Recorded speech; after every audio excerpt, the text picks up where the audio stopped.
Olá pessoal, estamos de volta para continuar as nossas sequências sobre a revisão do PSS 3. Bem gente, agora vamos continuar a nova ordem, só que com outra abordagem. Nessa nossa aula, vamos falar das consequências do processo de globalização da economia. Porque veja gente, muita coisa mudou.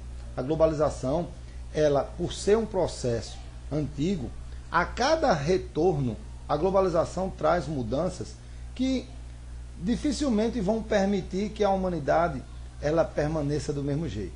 Assim, as inovações elas não são só no campo tecnológico, elas são também no campo cultural. Nós vamos ter hoje um comportamento diferenciado que vai influenciar até nas novas gerações, na longevidade. Ou seja, nós vamos ficar com pessoas com referenciais bem diferentes dos nossos avós. Quer dizer, se a gente olhar o modelo de família que temos hoje nos demasiados países, nós vamos ver que está acontecendo uma mudança comportamental que acaba sendo transferida para as próximas gerações. E claro, a cultura ela tende, independente de ser melhor, de ser pior, a influenciar pessoas o tempo todo. Então, as consequências do processo são necessárias e nós vamos começar a avaliar agora. Olha o que mudou. Hoje, o mundo não pode mais falar em fronteira no sentido literal. Como assim no sentido literal? Você não pode mais falar que um país é fechado e vai permanecer fechado, isolado, que ninguém entra, que ninguém sai. Isso hoje é incoerente, porque a globalização precisa que os mercados sejam abertos. Então, houve uma quebra dessas fronteiras comerciais. Como assim? Hoje, quem se isolar não participa da globalização. A coisa é boa, por um lado, porque se você analisar, quem tem produto para vender, tem onde vender. Quer dizer, se você estruturar o mais simples alimento que seja, mas se você organizar esse alimento de forma que ele solucione o problema, de forma que ele sirva dentro de uma cadeia produtiva para um cosmético, ou que esse alimento, além do sentido maior, que é matar a fome, ele seja usado como um produto em outro segmento, você pode ganhar mais dinheiro com esse alimento até do que com um equipamento mais avançado. Por exemplo, se descobre que num determinado alimento se tem a cura de uma doença que vem assolando os continentes. O que é que vai acontecer com um laboratório que isolar a substância e que de repente conseguir patentear essa ideia? Ele vai usufruir quase que sozinho durante 15 a 20 anos, dependendo do tipo da patente, ele vai conseguir usufruir e vai ganhar dinheiro tanto quanto um país que era desenvolvido e que talvez não tenha tido essa tecnologia. O que é que eu estou querendo dizer com isso? Os países não podem hoje se fechar. E aí, quem são os vetores dessa abertura? As empresas transnacionais. Amiguinhos, olha, preste atenção. Quem controla a sua vida? Está pensando que são os presidentes, é? Está pensando que são os políticos? Quem controla a sua vida são quem financiam as campanhas dessas pessoas. E as transnacionais, elas hoje, você não consegue mais saber exatamente onde elas estão, porque elas viraram conglomerados. Elas estão em todos os continentes, vendendo ao mesmo tempo, em 100 países. Às vezes você não imagina que a empresa do seu país é testa de ferro de uma mais forte. Como assim de uma mais forte? Que o produto da mais forte está sendo fabricado pela que você imagina que é nacional. Olha que coisa triste. A empresa nacional, ela acaba não sendo mais vetor de riqueza para o seu país. Ela está sendo usada por uma empresa maior para aferir riqueza para a mesma. Quer dizer que o nacionalismo ele vem se perdendo. Infelizmente, o nacionalismo, que é a coisa mais linda de uma pátria, é você se dedicar às futuras gerações, e está morrendo. Morrendo por quê? Porque o lucro, ele é uma coisa assim, intangível para o capitalismo. As pessoas não podem viver dentro do sistema sem o lucro. Então veja, qual é o raciocínio? As empresas transnacionais elas precisam entrar. Como elas precisam entrar, elas oferecem vantagem. A primeira grande vantagem das transnacionais, a modernização dos setores. Então, você quer fazer uma Copa do Mundo, mas você não tem maquinário. Aí, o que é que as transnacionais dizem? pode criar o evento que eu patrocino. Então, indiretamente, ela já está dizendo, eu vou ganhar concorrência no seu mercado. E vou organizar leis que favoreçam os meus interesses. Aí entra a situação dos Estados Nacionais, o enfraquecimento dos Estados Nacionais. Como assim? Veja, o interesse nacional ele tem que ser prioridade. Não tem que ser prioridade? Mas quando o interesse nacional não é prioridade, o país se enfraquece. Vou dar um exemplo a vocês. Nós temos um projeto aqui no Brasil que estamos com 10 anos de espera, chamada transposição das águas do Rio São Francisco. Desde 2013 que esse projeto está em andamento. Ele não foi terminado. Estamos vivendo uma seca no sertão nordestino, que é a maior dos últimos 50 anos. Nós temos a transposição andando, que é pegar a água do São Francisco e levar ao semiárido de Paraíba, Ceará, Piauí e Rio Grande do Norte. E temos 2 lençóis de água potável, os 2 maiores do planeta.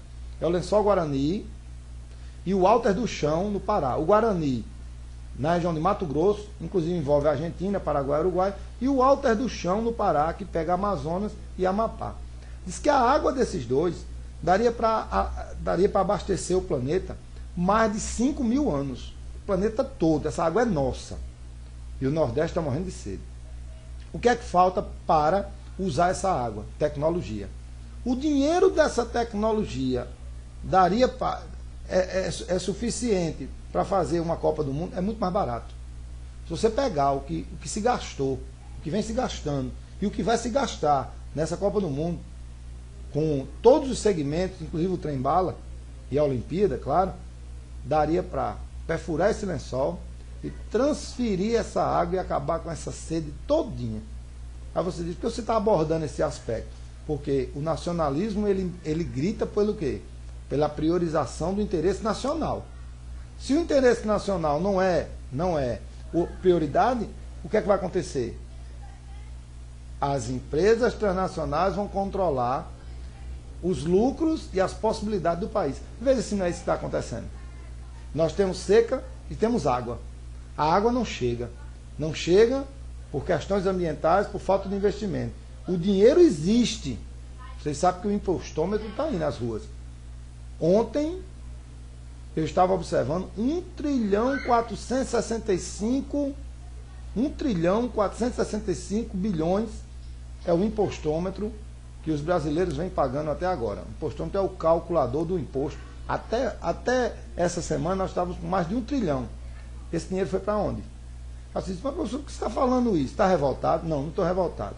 É que tem uma política que ela, desde os anos 90, que ela parou na América Latina, nos países pobres, que vem consolidando o que eu estou dizendo. Chama neoliberalismo. É uma desgraça. Neo é novo. Liberal é uma ideia que já existia, que falava que o Estado não deve intervir no controle da economia. O Estado deve pegar os setores estratégicos, mineração, energia, telecomunicações, bancos e transporte, e entregar para a iniciativa privada usufruir com a prerrogativa de modernizar o setor. Isso é inteligente? Veja, olhando pela lógica do lucro, sim, porque as empresas ficam mais enxutas e mais rentáveis. Mas esse lucro fica onde? Quem vai usufruir de uma venda de uma mineradora quando ela conseguir explorar uma jazida de ouro? O dinheiro da exploração dessa jazida, com a revenda desse ouro, vai ficar no nosso país? Claro que não. O dinheiro sai. Porque quem controla é quem detém o controle acionário da empresa. Não sei se vocês estão me entendendo.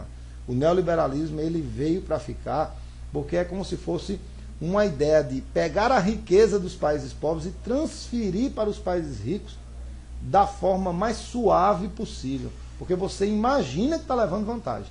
Imagina que está levando vantagem como? No meu país hoje tem carros importados, celulares, computadores, transplantes, TV a cabo. Puxa vida, nós somos muito mais modernos do que muitos países, sim. Mas não tem saneamento, tem cárie, verme, cólera, dengue. O trânsito é uma desgraça. Veja, a gente não produz uma pasta de dente. Analise. Quer dizer, a massa Banguela, nós temos 30 milhões de sem dentes. Aí a gente fica se perguntando, que política é essa que, olha, prioriza o evento como uma Copa e desmerece a saúde pública? Cadê o saneamento? 70% do Brasil hoje não tem saneamento básico. 70% das cidades. 76% do nosso país tem lixo a céu aberto. Quer dizer, favela, só o Rio de Janeiro tem 1020. Que política é essa que priorizou o produtivo em detrimento do social? O neoliberalismo. Então, gente, as primeiras grandes consequências dessa abertura foi a devassa nos mercados. Veja, até 89, nós não tínhamos uma empresa privatizada. O Estado controlava. Só que o Estado sempre foi o quê? Lento. Sempre acumulou muito cabide de emprego. Sempre não investiu necessariamente em educação. E aí, claro, ficou um paquiderme, um elefante branco, sem conseguir dar rentabilidade às empresas. Mas isso necessariamente não precisava ser haver uma radicalização ao ponto de quê? De vender. Essa lógica de vender, essa lógica de transferir renda, essa lógica ela vem acabando com a gente. Vou dar um exemplo para vocês. A concorrência. Quando Fernando Collor abriu o Brasil ao mercado estrangeiro, permitindo que os importados entrassem, nossas empresas não tinham sido preparadas para essa situação. Exemplo, Lupo, Estrela, Calói, Varig, Vasp, Pernambucanas, Soletur, Transbrasil, lembram? Mapping. Foi o que aconteceu com a maior parte das empresas brasileiras quando as empresas chinesas começaram, e claro, coreanas, taiwanesas, começaram a colocar os seus produtos aqui. Muitas quebraram, gente. Muitas quebraram. E essa quebradeira, ela desencadeou a pior mazela do século XXI, que é o desemprego. O desemprego é o maior problema social do terceiro milênio, do século XXI. Por quê? Porque o desemprego, ele hoje, ele não se estende apenas à situação de não conseguir trabalhar momentaneamente. O desemprego, ele é uma mazela que ele se estende a gerações. Como? Você tem dois desempregos. Você tem o estrutural. Como é o estrutural? As máquinas estão substituindo as pessoas. Os postos de trabalho estão sendo substituídos pelos avanços tecnológicos. Isso é inevitável? Eu até entendo. Mas isso não pode ser a verdade da nossa sociedade. Quer dizer, no momento que eu desemprego um bancário, porque o autoatendimento tomou a vaga dele, ele não se tornou necessário, eu tenho que dar capacitação para que ele estude e entre em outra vaga. Mas o que é que acontece quando o cara sai de um banco e se desemprega? Ele vai vender o quê? Cachorro quente. Ele se torna informal. Ele vai para as ruas, fica à mercê de ser violentado. Ele não vai ter acesso à saúde. Ele não vai ter segurança nenhuma de envelhecimento. Ele não vai ter uma previdência. O desemprego, ele é perigoso porque ele elimina as possibilidades das gerações que sofrem com as gerações que sofrem sendo atingidas por ele. Por exemplo, o desemprego conjuntural. Já ouviu falar no desemprego conjuntural? Seria o seguinte: um desemprego mais silencioso, que ele acontece toda vez que existe a possibilidade de trabalho e as pessoas não têm capacitação para isso. Por exemplo, engenharia genética é uma área nova. Mas a gente procura engenheiros genéticos no nosso país e a quantidade ainda não dá conta de atender as necessidades do mercado. Do mesmo jeito, analistas de sistemas, nós temos gestores de esporte, tem uma série de profissões novas. Aí o que acontece? As pessoas acabam ou na informalidade, ou até no crime. A gente vai conversar sobre isso. Mas o desemprego, veja, guerras, catástrofes naturais, crises financeiras, tudo isso está dentro da lógica do desemprego conjuntural. Então, veja, vamos repassar. As fronteiras são abertas. As fronteiras abertas, elas suscitam a entrada de empresas no mercado. Os mercados mais fortes vão resistir a esse bombardeio. Vocês não podem imaginar que a França tem medo da Hyundai, porque ela tem Peugeot, ela tem Renault, ela tem Citroën, ótimo. Aqui no Brasil, quando a Hyundai chegou, qual foi o nosso carro para o de mão? Qual foi o nosso carro para competir com a Hyundai? Percebam que nós não temos como enfrentar a concorrência e nós não temos produtos à altura. Então, nosso Estado precisa modernizar para agradar a classe média. A classe média forma opinião e elege pessoas. Aí o que é que acontece? O Estado precisa agradar, a elite que dirige o Estado precisa agradar esse povo para poder permanecer no poder. Aí o que é que diz? Bom, quer consumir máquina fotográfica digital? Nós não sabemos fabricar. Mas quer consumir um carro que apareceu num filme recentemente? Quer consumir? Ótimo. Vamos permitir que esses carros entrem no nosso país, que esses eletroeletrônicos, que esses produtos, esses materiais esportivos entrem no país. Ótimo. Aí salve-se quem puder. As empresas nacionais não vão funcionar, não vão conseguir resistir, vão quebrar e vão colocar o povo na rua. Olha o problema. Nós vamos ter o crescimento da terciarização. O que é isso? Olha, a terciarização é justamente o crescimento do terciário. Porque o setor de serviço cresceu no mundo todo. Não é ruim o setor de serviço, mas o problema é a informalização. Você não ter condição de abrir o próprio negócio. Você se eternizar como informal, sem pagar os impostos, viver perseguido, viver sem perspectiva de competitividade. Porque o governo, na maioria dos países pobres, cobram impostos e não dão orientação técnica. Então, olha, nós ficamos aqui 6 meses para abrir uma empresa. O excesso de burocracia atrapalha a competitividade. A terceirização ela é boa, a terciarização ela é perigosa. Sabe quem é que se torna alvo do setor de serviço quando a coisa não acontece de forma boa? O crime. O crime organizado, ele vai tomar conta da maior parte das pessoas que não estão conseguindo serem bem-sucedidas no mercado. Porque analise aí, eu sou engenheiro, não consegui montar minha empresa, trabalhei até determinado tempo numa estatal, a estatal foi privatizada, eu estou com 50 anos, não consigo mais me empregar, fico com aquele conhecimento, mas sem renda. Aí uma rede criminosa diz, quer cavar um buraco para assaltar um banco? Nós temos um exemplo disso. O assalto ao Banco Central de Fortaleza. Vocês lembram? Isso virou filme. Um engenheiro fracassado, que o engenheiro não sabe cavar um buraco, todo engenheiro sabe fazer o cálculo estrutural de um buraco. O cara fracassado resolveu entrar numa empreitada dessa para roubar 165 milhões dos cofres do governo. Veja, se esse cara fosse bem sucedido, tivesse um emprego bom, tivesse uma qualidade de vida, ele ia entrar num negócio desse. O crime organizado está hoje seduzindo advogados, médicos, enfermeiros, pessoas que não estão conseguindo crescer. Porque a grande sedução do crime são as vantagens financeiras. Você imagina, quando é que eu ganharia o que eu vou ganhar no crime? Trabalhando. Nunca. Olha a ideia. O crime, as somas do crime organizado são impensadas. E muito desse dinheiro vai para onde? Os paraísos fiscais. Estão lembrados, gente, dos paraísos fiscais? São locais que não cobram impostos pelas operações financeiras. Como assim? Nós temos mais de 40 países que vivem do dinheiro da especulação alheia. Ou seja, alguém rouba um país e desvia esse dinheiro para lá. Esse dinheiro não precisa descrever a origem, basta você ter apenas a veridicidade, a autenticidade do dinheiro em si e um portador para levar o dinheiro, que vai receber um código de barra.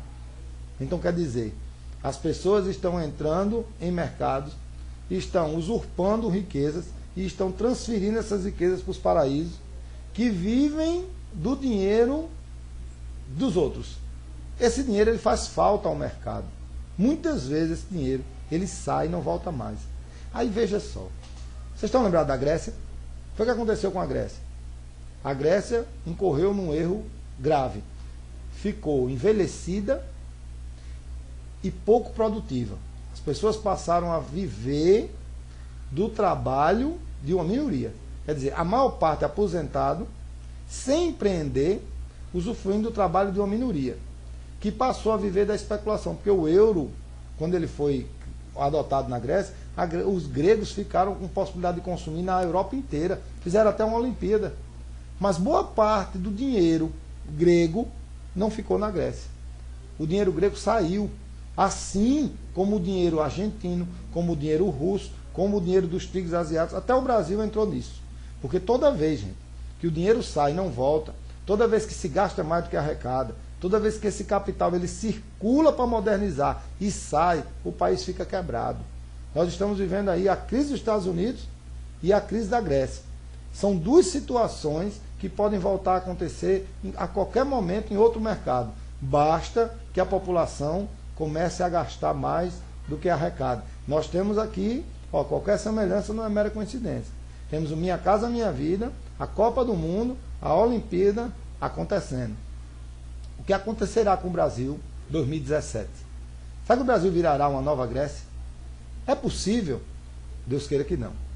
Além de tudo isso, o meio ambiente vai bem? O que vocês acham? A globalização, ela também globalizou os problemas estruturais para o meio ambiente? É claro que sim, gente. A globalização, ela criou culturas. Culturas de quê? De consumo. E o consumo, muitas vezes, ele faz com que as pessoas não pensem no meio ambiente. Uma garrafa PET precisa de 200 anos para ser biodegradada. Então veja o que é que acontece. Hoje a gente tem os piratas, a pirataria. Uma caneta normal dura 2 meses, uma caneta chinesa dura 2 semanas. Ela vira lixo mais rápido. Então o que é que vai acontecendo? A quantidade de lixo processada no mundo é uma loucura. A humanidade ainda não conseguiu administrar o problema do lixo, assim como o aquecimento global, a emissão de poluentes, o protocolo de Kyoto fracassou. Nós temos aí o desmatamento diminuindo e modificando as chuvas, a biodiversidade sendo comprometida. Quer dizer, o planeta não vem bem. Tem mais pobre no mundo? Claro, porque a concentração de riqueza hoje é a maior de toda a história. Nunca se viu tanto rico. Aí eu pergunto, trabalhando? Claro que não. Com especulação. Dinheiro gerando dinheiro. Nunca se viu tanto dinheiro entrando e saindo dos mercados. Então, ricos mais ricos, pobres mais pobres. Tudo isso, gente, culmina em quê? Se uma minoria tem e a maioria não tem. Violência. O capitalismo hoje, ele é um sistema violento. Porque, olha, guerra gera dinheiro. Crime organizado gera dinheiro. Doenças sociais geram dinheiro. Se a gente parar para analisar a venda de arma, a venda de droga, a falsificação, a venda de órgãos, tudo isso, só que as redes, o crime organizado, a violência, o bullying, o estresse, a depressão. Quer dizer, às vezes a gente fica se perguntando, esse mundo vai chegar aonde com tudo isso? Porque moderno nós estamos quase em Marte, mas ainda morremos de fome. Eu acho que a pior lição é essa. O homem ainda morre de fome.